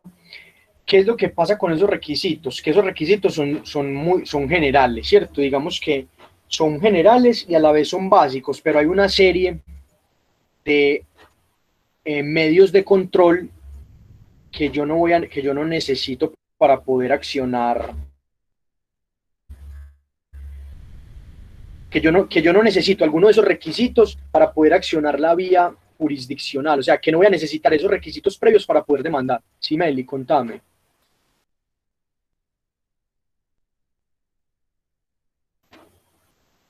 Meli, hola, ibas a decir algo. No. Juan, y entonces, ¿qué crees de pronto que te explique? Bueno, la capacidad para comparecer al proceso es la que nos importa, digamos, en ese caso. La capacidad para ser parte la van a tener, por ejemplo, en el caso de nosotros, todas las víctimas, todos los que demuestren un parentesco con el Señor, una super afinidad. Entonces, pero entonces a su vez, lo que importa es la capacidad para comparecer, ¿cierto? Que vos acredites verdaderamente que puedes comparecer al juicio como representante, inclusive, por ejemplo, la señora va a entrar, tiene capacidad de comparecer, capacidad para ser parte y va a entrar en representación, por ejemplo, de los hijos que dejó el señor. Y el derecho de postulación, que es el abogado, que es como el que va a representar a la señora y a los hijos. La caducidad, pues, es tener en cuenta la caducidad procesal. Ahí me están hablando de la caducidad procesal, Juan David, acordate, la caducidad procesal es esa que tengo yo para poder accionar, para poder hacer uso de esos medios de control. Listo. Los requisitos previos de la vía, de agotar la vía administrativa, los recursos, se dan para unos y para otros no, pero no nos metamos por allá, porque suele ser como complicadito eso. El hecho es que esos son como unas especies de requisitos generales, a modos generales. Y tenemos ¿cuál otro? ¿Cuál otro me hace falta de los requisitos ahí? La conciliación prejudicial. Ah, listo. Esa es sumamente importante porque, digamos que en administrativo esa es muy formalista. Vea, el artículo 164 es el que le dice a usted para cuáles procesos, perdón, el artículo 160 le voy a encontrar el artículo para que sea más preciso establecer cuándo es que se debe agotar el requisito de procedibilidad o en qué. Ah, mire, el artículo 161. Entonces, mire, vea, usted siempre va a agotar la conciliación extrajudicial en la nulidad y restablecimiento del derecho, la reparación directa y las controversias contractuales. A usted ahí le está exigiendo la ley sí o sí que tiene que conciliar antes de poder usted demandar.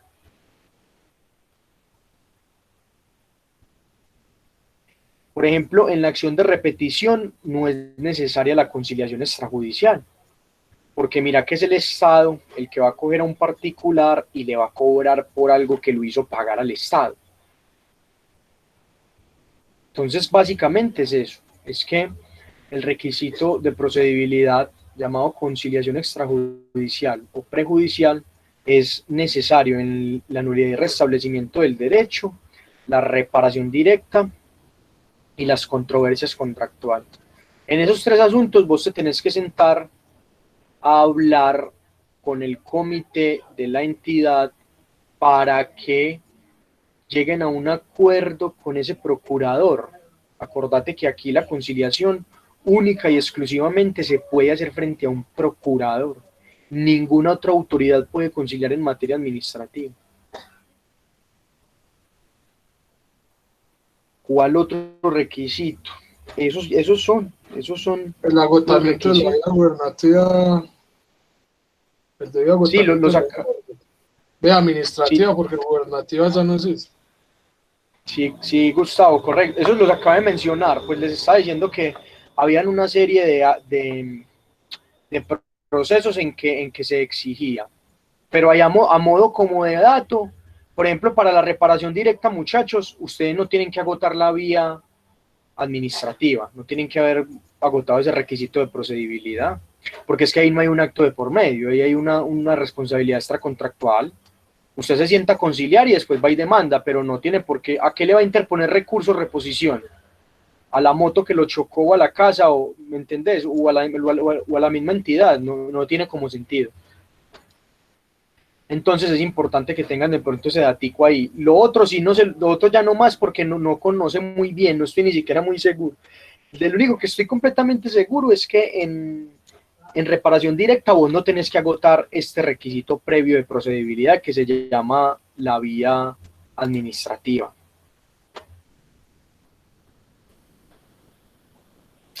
Bueno, ¿qué más, muchachos? Yo creo que ahí pues está interesante. No sé si tengan dudas con respecto al taller o si quiere ya empezamos, dejemos este espacio para una conversadita con cualquier duda que ustedes de pronto expongan y claro, y procedemos. Julio, yo me voy a retirar, pero quedo altamente agradecido por esta labor, este empeño que le has puesto a esta clase. De verdad que quedo muy, muy agradecido y un saludo muy especial al resto de compañeros. Bueno, Carlos, que te vaya bien. A vos muchas gracias por escuchar.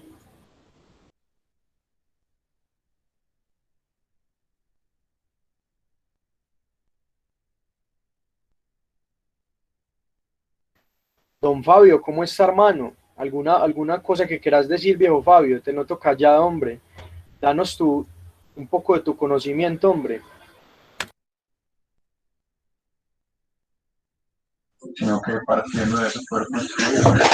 No, Julio, buenas tardes, buenas noches ya a todos y todas ahí, las del grupo. No, la verdad que es que vos ya me conoces, Julio, más o menos mi forma de pensar. Y mira, por ejemplo, un estudioso como sos vos, tantas dificultades que hay para la interpretación de esta área, que es precisamente esa relación con el Estado, ese acceso a la justicia y lo complicado que es este código. Yo, si hoy me dijera, yo voy a tratar y con el respeto de los compañeros que hay, yo voy a ver cómo logro sobrepasar esta materia y quizás otra. Pero si yo tuviera posibilidad, yo me reversaba a estudiar sociología. Porque es que para mí me cuesta, por mi edad, por mi vivencia, por mis experiencias. Esto que nos están enseñando hoy, el resultado es el país que tenemos hoy. Sí, es el Estado que tenemos hoy. Y vos ves un ciudadano del común, cómo pedirle al Estado, cómo accionar frente a un acto administrativo, X, Y o Z. Todo este intríngulis, todo este marañaje, todo este leviatán, que yo solamente me voy a limitar, muchachos, ustedes son muy jóvenes, Solo el que ha estado en la guerra sabe qué es la guerra. Y me van a perdonar esta consideración, pero me la hago para yo mismo. Si esto fuese tan eficiente, tan eficaz, tan contundente, no tendríamos el país que tenemos hoy. Y hoy para mí Colombia es un estado fallido por la corrupción, por el narcotráfico, por tantas cosas. Entonces yo digo, pero yo entonces, ¿cuándo voy a entrar en conciencia y voy a seguir estudiando esto que al fin y al cabo no ha dado los resultados a satisfacción para ese usuario, para ese trabajador del Estado o para ese trabajador que lo cobija otra rama del derecho?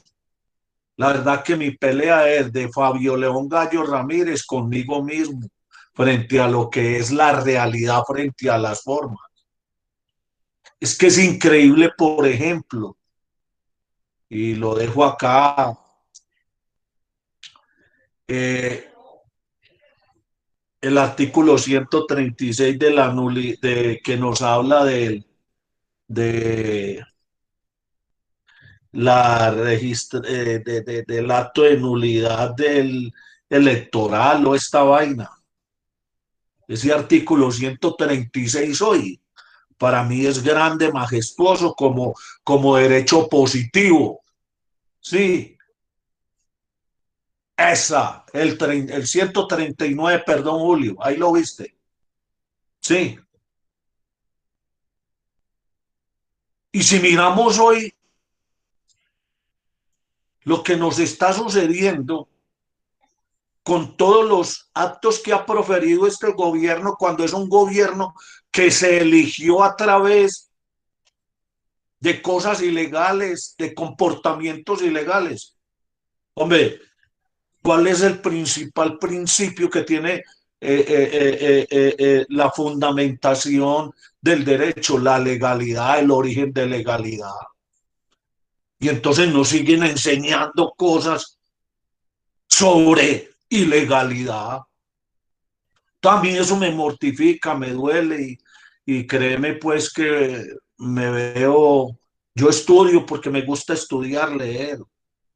Desafortunadamente mi condición, y ya vos lo sabés y se lo digo a los compañeros, ya no es la mejor. Esto es el derecho es de mucha memoria. Ustedes tienen esos cerebros, con todo respeto, limpiecitos, más que el mío. Entonces a mí me cuesta, pero soy muy crítico porque al fin y al cabo esta carrera me está